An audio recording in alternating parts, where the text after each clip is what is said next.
Praise lord అందరికీ. మరి సిలువలో మూడవ మాటగా మనము అమ్మ ఇదిగో నీ కుమారుడు, ఇదిగో నీ తల్లి అనే మరి వాక్యాన్ని మనం ధ్యానిద్దాము. చూడండి, యోహాను సువార్త 19వ అధ్యాయంలోని చూడండి 26 నుంచి చూసినట్లయితే, యేసు తన తల్లియు తాను ప్రేమించిన శిష్యుడు దగ్గర నిలుచుండుట చూచి, వాళ్ళిద్దరు దగ్గర నిల్చుని ఉన్నారంట. యేసయ్యకి మరి రోధిస్తూ ఉన్నారు. మరి ఆయన జరిగిన తల్లికి ఎంత బాధండి. మరి అది చూసి ఆ యొక్క కుమారుడు పడే వేదన చూసి ఆమె రోధిస్తూ ఉండగా ఆయన చూశారు సిలువలోంచి. మరి ఆ సిలువలోంచి ఆయన కిందకి ఎలా చూశారో, మరి ఎంత గొప్ప దేవుడండి మన దేవుడు. అమ్మ ఇదిగో నీ కుమారుడు అని తన తల్లితో చెప్పాను. అమ్మ ఇదిగో నీ కుమారుడు. నిజంగా ఈ మాట వింటుంటే మనకు చాలా బాధాకరంగా ఉంటుంది. అదే ఎంతో బాధ్యత కలిగిన మాట. సామెతల్లో చూడండి, నిజమైన స్నేహితుడు విడువక ప్రేమించుడు అన్నట్లుగా యోహాను అనే శిష్యుడు తనకి చాలా ప్రియమైన వాడంట.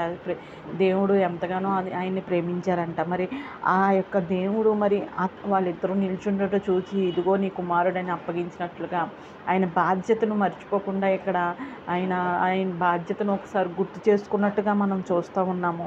మరి సామెతల్లో కూడా మరి 23లో ఉంటుంది, నీ తల్లి ముదిమియందు నువ్వు విడవకూడదు అన్న వాక్యం ప్రకారం కూడా చూడండి సామెతల్లో 23వ అధ్యాయంలో ఉంటుంది ఈ మాట, నీ తల్లి ముదిమియందు నువ్వు నిర్లక్ష్యం చేయొద్దు అని. చూడండి సామెతలు 23లో ఉంది ఈ మాట, నీ తల్లి ముదిమియందు ఆమెను నిర్లక్ష్యం చేయొచ్చుని. చూడండి ఎంత గొప్ప మాట. నిజంగా ఈ మాటను జ్ఞాపకం చేసుకున్నట్టే ఉంది.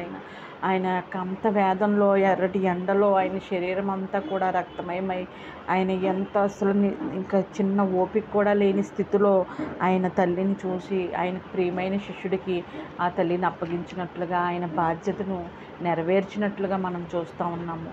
మరి ఈ రోజుల్లో తల్లిదండ్రులను మరి ఎక్కడ వృద్ధాశ్రమంలో వదిలేవాళ్ళు ఈ వాక్యాన్ని చూసి అంత బుద్ధి తెచ్చుకోవాలి.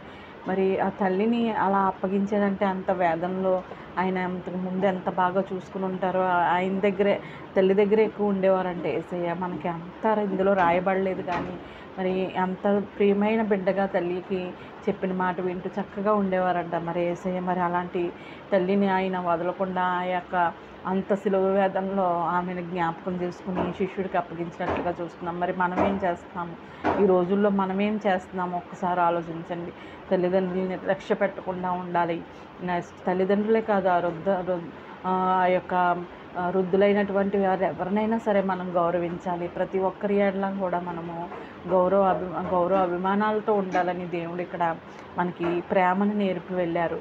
ఆయన ఆ ప్రేమను నేర్పి మన కొరకు ఈ యొక్క అంత వేదన సిలువలో కూడా ఇలాంటి చక్కటి మాటలు, అద్భుతమైన మాటల్ని మనకు అందించారంటే మరి ఆ యొక్క సువార్తని మనం అందరికీ తెలియజెప్పేవారుగా, మన ఎదుట ఎవరైనా సరే అలా నిర్లక్ష్య పెట్టేవారు కనబడితే తప్పకుండా మన యేసే ప్రేమతో వారికి తెలిసి వచ్చేలాగా చేయాలని మరి యేసునామం పేరట మరి ఈ యొక్క మూడో మాటగా ఇదిగో నీ కుమారుడని తల్లిని అప్పగించిన మాటని జ్ఞాపకం చేసుకుంటూ మనము కూడా అలాంటి బాధ్యతలు కలిగిన బిడ్డలుగా తల్లిదండ్రుల పట్లనే కాదు ఇంకెవరి పట్లైనా సరే చక్కగా నీ బిడ్డల పట్లనే కాదు అందరి పట్ల కూడా బాధ్యత కలిగి ఉండాలని దేవుని నేర్పిన యొక్క పాఠాన్ని నేర్చుకుందాము.